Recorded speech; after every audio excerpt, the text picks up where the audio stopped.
(2월의) 첫 월요일 글로벌 비트로 이어가도록 하겠습니다. 지지난주에는 딥시크 그리고 지난주에는 관세 이슈가 불거지면서 미국 증시가 2주 연속 크게 흔들림을 보이고 있는 상황이죠. 이번 주도 이 관세 문제로 인해서 쉽지 않은 한 주가 될 것 같아요. 네, 그러게요. 이 관세 정책부터 딥시크까지 이번 주에 증시가 어떻게 소화하게 될지 이목이 집중된 상황인데요. 그래서 우선적으로 지금은 어떤 기업이 해당 이슈를 잘 소화하느냐가 관건일 것 같습니다. 그래서 또한 이번 주 실적을 통해서 이 관련된 흐름을 저희와 함께 체크해 보시면 좋을 것 같습니다. 우선 글로벌 비트 본격적인 출발, 체린 앵커와 함께 지난주 금요일 증시 마감 상황부터 살펴보시죠. 네, 장 초반과 장 후반의 흐름이 아주 극명하게 나뉘었던 지난 금요일이었습니다. 사실 장 초반에 발표됐던 아주 중요한 경제 지표가 하나 있었죠. 12월 PC 가격 지수가 예상에 부합하는 수준으로 발표가 됐습니다. 여기에 대한 안도감에 시장도 상승으로 출발을 할 수 있었죠. 물론 인플레이션의 둔화 폭이 조금 정체되었다. 이 부분은 약간 찝찝한 그 구석이 있습니다만 그래도 예상에 부합했으니까 이 정도면 선방했다라는 인식이 우세했습니다. 거기다가 장중에는 로이터 통신이 이 트럼프 정부가 관세 부과를 3월 1일로 연기할 거다라고 보도를 내놨습니다. 그러자 달러 약세가 진행되면서 시장의 상승폭도 확대되는 양상이 나타났었죠. 하지만 이 같은 강세는 백악관의 기자회견 이후에 빠르게 전환이 됐습니다. 로이터의 보도 내용에 반박하면서 트럼프는 2월 1일에 예정했던 대로 관세를 부과할 것이다. 정확히는 트럼프 멕시코와 캐나다에 25% 그리고 중국에는 10%의 강도로 부과하겠다라고 얘기를 했죠. 이렇듯 트럼프의 관세 강행 방침이 재확인되자 시장의 분위기가 순식간에 얼어붙으며 3대 지수는 급격하게 반락으로 전환을 했습니다. 특히 나스닥 지수의 경우에는 장중에 1.5%대까지 상승폭을 키웠다가 낙폭을 0.5%까지 키우는 등 장중 2%포인트의 급격한 변동폭을 보이기도 했습니다. 시장에 대한 전반적인 설명이었고요. 이번 주 시장을 관통하게 될 핵심적인 이슈가 이 관세 문제인 만큼 자세한 내용을 좀 들여다보도록 하겠습니다. 일단 각국이 지금 관세에 있어서 어떠한 대응 방침을 내놨는지 영상으로 만나보시죠. No, it's not. No, it's pure economic. We have big deficits with, as you know, with all three of them. And in one case, they're sending massive amounts of fentanyl, killing hundreds of thousands of people a year with the fentanyl. I am announcing Canada will be responding to the U.S. trade action with 25% tariffs against $155 billion worth of American goods. This will include immediate tariffs on $30 billion worth of goods as of Tuesday, followed by further tariffs on $125 billion worth of American products in 21 days' time to allow Canadian companies and supply chains to seek to find alternatives. 对于美方的错误做法，中方将向世贸组织提起诉讼，并将采取相应反制措施，坚定维护自身权益。 네, 트럼프 관세 부과 예고 현황 정리를 해보겠습니다. 중국에 대해서는 기존 관세에다가 10%를 추가하겠다는 방침입니다. 그러니까 전기차에는 100%, 반도체와 태양전지, 주사기 바늘 등에는 50%, 배터리 부품과 철강, 알루미늄 등에는 25%의 관세를 기존에 부과하고 있었는데 여기에 각각 10%를 추가하겠다라는 것이죠. 그렇게 되면 전기차의 경우에는 이제 미국으로 수입을 하게 될 경우 2배가 훌쩍 넘는 가격에 팔릴 수밖에 없게 되는 상황입니다. 그러다 보니까 지난 금요일 시장에서 니오라든지 샤오펑, 리오토 등의 종목들이 일제히 2%대의 급락세를 나타내게 됐습니다. 멕시코와 캐나다에 대해서는 모든 수입 제품에 대해서 25%의 관세를 각각 부과하겠다라는 방침이 되겠습니다. 일단 2월 4일에 이것을 시행하겠다라고 발표를 한 상황이니만큼 이번 주에 이 시행 조치에 따른 변동성에 유의를 해보셔야겠습니다. 한편 증시에서는 이 조치 발표에 따른 피해주들에 대한 급락 움직임이 나타났습니다. 이날 시장에서는요, 커뮤니케이션 업종을 제외하고 전 업종이 낙폭을 기록했습니다. 그 가운데서도 에너지 섹터가 가장 부진했는데요. 2% 넘는 급락으로 하락을 주도해 갔습니다. 관세에 따른 대표적인 피해 업종이기 때문인데요. 미국은 현재 원유 수입의 상당 부분을 캐나다에 의존하고 있습니다. 전체 원유 수입량 중 절반을 캐나다로부터 공급받고 있는 상황인데 관세를 부과하게 된다면 이 원유를 공급받는 원가 자체가 높아지게 되죠. 그렇게 되면 이 원유 정유사들 입장에서는 정제 마진이 감소하게 되는 겁니다. 실적 타격에 대한 우려감을 받아가면서 엑슨모빌, 쉐브론, 코노코 필립스 등의 종목들이 일제히 2에서 5% 가까운 낙폭을 기록하는 하루였습니다. 엔비디아 역시도 이날 3.7% 가까운 급락으로 진행이 됐죠. 장 초반까지만 하더라도 트럼프 대통령과 젠슨 황 CEO가 딥시크 관련 문제를 논의하기 위해서 회동을 가진다, 이런 소식 속에서 상승으로 출발을 했었는데 결국에는 관세에 대한 우려감에 이렇게 급락세를 나타냈고요.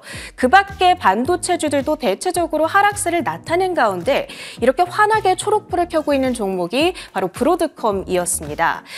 그 전날 이 메타의 실적 발표를 통해서 브로드컴과 메타의 협력 관계가 불거진 이후로 이틀 연속 급등세를 나타냈다는 점 체크해 볼 수가 있겠고요. 아마존도 1%대의 오름세였습니다. 이번 주 목요일 실적 발표를 앞두고 긍정적인 전망에 힘을 입었습니다. 다만 아마존 웹사이트에서 판매되고 있는 대부분의 물건들이 중국산 제품들이다 보니까 관세 이슈가 불거질 때 주가 흔들림이 나타날 수 있다는 점에는 유의를 해보셔야겠습니다. 테슬라의 경우에는 실적이 부진했음에도 불구하고 로보택시와 FSD 여러 가지 기대 요인들 힘을 입어가면서 1.1% 가까운 상승으로 이날 거래를 마쳤습니다. 그 밖에 이슈가 있었던 특징주들 정리해 보겠습니다. 첫 번째로는 버텍스 파마슈티컬, 이날 비마약성 진통제인 저나백스에 대해서 FDA의 승인을 따냈다는 뉴스가 들려왔습니다. 중등 급성 통증 치료를 위한 경구용 약물이라고 하고요. FDA가 승인한 새로운 유형의 진통제로는 20년 만에 처음이라고 합니다. 이 소식에 5.3% 주가 상승세를 나타냈고요. 중국 관련주들은 앞서 언급드렸던 이 관세 이슈로 인해서 일제히 급락세를 나타냈습니다. 알리바바와 핀두어도, 징둥닷컴 등이 3%대의 하락 흐름을 보였고요. 그 밖에 실적을 발표했던 특징주들도 정리해 봅니다.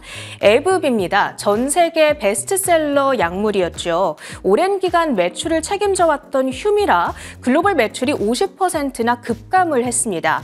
하지만 그럼에도 불구하고 암 치료제에 대한 매출이 전년 대비 12% 증가하면서 이번 호실적에 기여를 했습니다. 151억 달러의 매출액에 2.16달러의 EPS를 기록하면서 더블 비트를 발표를 했고요. 2029년까지 한 자릿수 후반대의 매출 성장률을 유지할 수 있을 것이다. 기존의 가이던스를 재확인시켜주자 주가는 4.7% 강세를 연출했습니다. 그리고 아틀라시안 소프트웨어 기업에 해당하는데요. 이 지라라는 이름의 협업툴 익숙하신 분들도 계실 겁니다. 협업용 소프트웨어를 만드는 회사고요. 매출이 YOY 기준으로 21% 급증, EPS도 31%나 뛰어 올랐습니다. 이 소식에 주가는 15% 가까운 급등으로 진행이 됐고요. 그리고 같이 이 비슷한 소프트웨어를 만들고 있는 먼데이닷컴 역시도 5%대 동반 상승세를 시현했습니다. 마지막으로는 한 주간의 증시 일정까지 정리해 보도록 하겠습니다. 이번 주 뉴욕 증시에서 가장 중요한 일정으로는 7일에 발표될 1월 월간 고용보고서가 있겠습니다. 높은 금리에도 불구하고 노동시장이 여전히 뜨거울 것인가, 이 부분이 가장 큰 관심사가 되겠습니다. 지난달에 고용보고서가 강하게 나오면서 3대 지수가 급락했던 바가 있는 만큼 이번에도 유의를 해보셔야겠고요.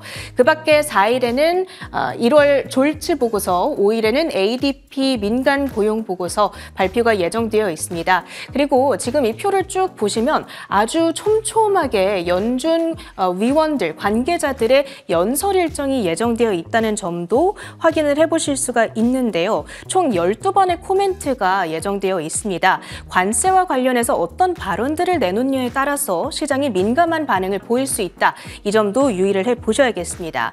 그리고 실적 발표 일정 역시도 챙겨봐야겠죠. 이번 주에도 아주 중요한 기업들의 실적이 줄줄이 나오게 됩니다. 3일 팔란티어의 실적 발표 아주 중요하겠습니다. AI 관련주들에 대한 투심 전체를 좌지우지할 수가 있겠고요. 그리고 M7 기업들 가운데서는 화요일에 알파벳, 그리고 목요일에 아마존닷컴의 실적이 예정되어 있습니다. 그 밖에도 AMD, 노보노디스크, 퀄컴, 암홀딩스, 일라이 릴리 등의 실적 발표가 예정되어 있으니까요. 저희와 함께 이 시간 수치 확인해 보시면 좋겠습니다. 지금부터는 가장 중요한 외신 헤드라인들 살펴보시죠. 네, 글로벌 헤드라인 소식입니다. 이 마지막까지 설마 하는 마음으로 지켜봤던 트럼프의 관세 정책.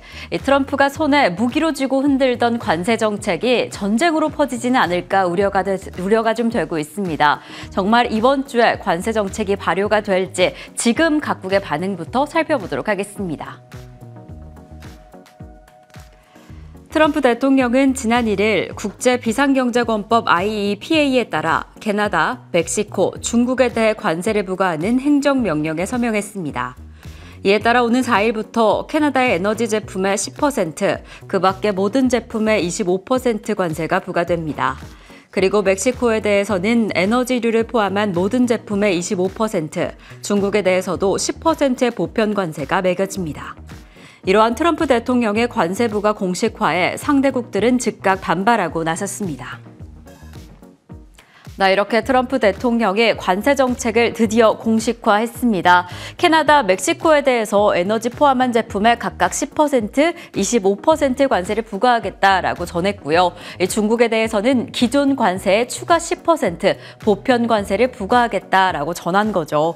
이제 이러한 내용은 다가오는 2월 4일 오전 12시 1분에 발효가 될 텐데 지금 이를 두고 3국은 강력하게 반발하고 나섰습니다. 정말 이러한 무역전쟁으로 펴지지는 않을까 우려가 좀 가득되는 상황인데요. 3국이 어떻게 반발하고 나섰는지 좀 먼저 살펴보도록 하겠습니다. 우선적으로 캐나다 측에서는 우리도 미국산 제품에 25%의 관세를 부과하겠다라고 전하기도 했고요. 우선적으로 이 미국 레드스테이트에서 나오는 생산 주류를 판매 중단, 그리고 미국산 상용차, 도로를 지나갈 때 통행료 2배 이상 내게 하겠다라는 강력한 내용을 전하기도 했습니다. 그래서 여러 지금 노동자 측에서도 우리는 앞으로 더 빠르고 강하게 반박할 것이다 라면서 강력하게 칼을 맞대는 상황이고요. 그리고 멕시코 측에서도 우리도 이제 앞으로 플랜 B를 시행할 것이다. 어떠한 대응을 할지 조금 더 지켜봐라 라는 이야기를 하기도 했고, 중국 측에서는 먼저 WTO의 제소 방침을 제안한 상황입니다. 지금 3국뿐만 아니라 유럽연합에서는 유럽연합 측에도 혹시 이러한 관세가 퍼지지 않을까라는 우려를 하면서 간밤에 우리도 우리에게 부당 관세가 매겨지면 강력한 대응을 미리 할 것이다 라고 이야기를 한 상황인데요. 사실 이렇게 이 3국이 강력한 대응을 한다라고 한다면 정말 무역전쟁으로 퍼지진 않을까 우려가 좀 되는 상황입니다. 하지만 이를 두고 일각에서는 충분히 세 나라는 미국을 향해서 협상 의지를 열어놓고 있다라고 이야기를 했죠. 충분히 대화를 제안하고 있는 것이기 때문에 실제로 관세가 발효되는 4일 그 전까지 그 협상 강도가 조금 조정될 수 있다. 충돌을 피할 여지가 충분히 있다라고 판단하고 있습니다. 4일 전까지 어떻게 협상이 이루어지게 될지 계속 지켜보시면 좋을 것 같고요. 저희는 계속 이어서 두 번째 헤드라인으로 과연 이렇게 관세, 무역 전쟁이 실제로 어떻게 영향을 미치게 될지 경제 상황에 대한 이야기 나눠보도록 하겠습니다. 도널드 트럼프 대통령이 캐나다 및 멕시코산 원유에 대해 관세를 부과를 결정하면서 미국 소비자들이 더 높은 기름값을 부담하게 될 전망이라고 보고 있습니다. 현재 미국은 하루 약 400만 배럴의 캐나다산 원유를 수입하고 45만 배럴 이상의 멕시코산 원유를 수입하고 있습니다. 이러한 원유 수입 자체에 관세가 부과된다면 휘발유와 같은 정제 원료의 생산 비용이 증가해 소비자 가격 상승으로 이어질 가능성이 높아 보입니다. 사실 트럼프가 이렇게 관세를 부과하게 된다라고 한다면 여러 국가들의 이 무역 전쟁도 좀 우려가 되지만 그뿐만 아니라 인플레이션이 더 심화되지 않을까라는 우려가 함께 들고 있었죠. 그래서 우선적으로 이러한 관세 정책이 어떠한 영향을 미치게 될까 이 정유업계 먼저 살펴보도록 하겠습니다. 지금 원유 가격이 크게 오를 것이다라는 우려감에 지난 금요일부터 관련 업계들 주가가 좀 크게 흔들렸는데요. 우선적으로 정유업체에서는 지금 생산 비용이 크게 늘어나서 정제 마진단에서 큰 타격을 받을 것이다라고 보고 있습니다. 아무래도 캐나다산 원유는 미국 중서부 정유업체가 좀 다루고 있고 멕시코산 원유는 걸프만에서 다루고 있기 때문에 이 해당 지역의 정유업체들 추후에 큰 타격을 받지 않을까라는 우려가 되고 있고요. 이렇게 생산 비용이 올라간다라고 한다면 단연 원유 가격에 타격을 받을 수밖에 없겠죠. 그리고 지금 정유업체뿐만 아니라 파이프라인 관련해서 운송업체 단에서도 높은 비용을 감수하게 될 가능성이 매우 높습니다. 비용이 너무 높아진다라고 한다면 이러한 운송업체들이 조금 고비용을 감수하고서라도 유럽산 원유에 눈을 좀 돌리게 될 텐데 그렇게 된다면 단기적인 비용이 또 크게 늘어날 것이다 라고 보고 있습니다. 이렇게 생산 비용이 크게 늘어나면 결국에 원유값이 올라갈 것이고 그러한 부담은 이 소비자들이 가지게 될 가능성이 높은데요. 지금 여러 IB 측에서도 결국엔 소비자들의 타격이 늘어날 것이다 라고 하면서 우려가 되고 있습니다. 이 원유 가격의 상승이 소비자들의 심리에 어떠한 영향을 미치게 될지 인플레이션 자극을 어떻게 하게 될지 계속 좀 체크해 보시면 좋을 것 같습니다. 저희는 계속 이어서 세 번째 헤드라인으로 이어가 보겠습니다. 자, 이번 주에는 과연 딥시크가 어떻게 방향을 잡아갈까? 가장 관건은 또 실적이기도 할 텐데요. 이 딥시크의 존재 자체를 두고 일각에서는 사실 그게 실체가 없을 수도 있다라는 이야기를 내놓기도 했습니다. 어떠한 내용일지 자세히 살펴보도록 하겠습니다. CNBC 매드머니 진행자인 짐 크레이머는 중국 AI 스타트업 딥시크가 엔비디아의 매출에 대해 시장이 우려하는 만큼 심각한 위협이 되지 않을 수 있다고 말했습니다.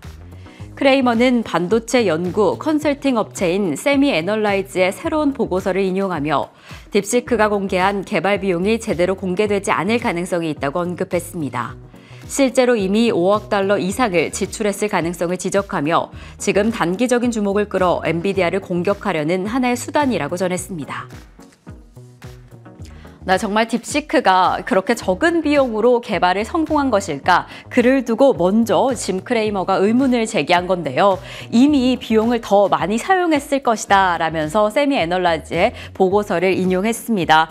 그리고 정말 그렇게 저비용으로 개발이 가능하다라고 한다면 엔비디아에 투자를 했던 메타, 오라클, 테슬라와 같은 기업들이 정말 실사를 하지 않고 투자를 했겠냐라면서 의문을 제기한 건데요. 그러니까 지금 딥시크가 공개한 것보다 비용이 더 들었을 것이다. 그리고 앞으로 들 것이다 라고 이야기를 한 겁니다.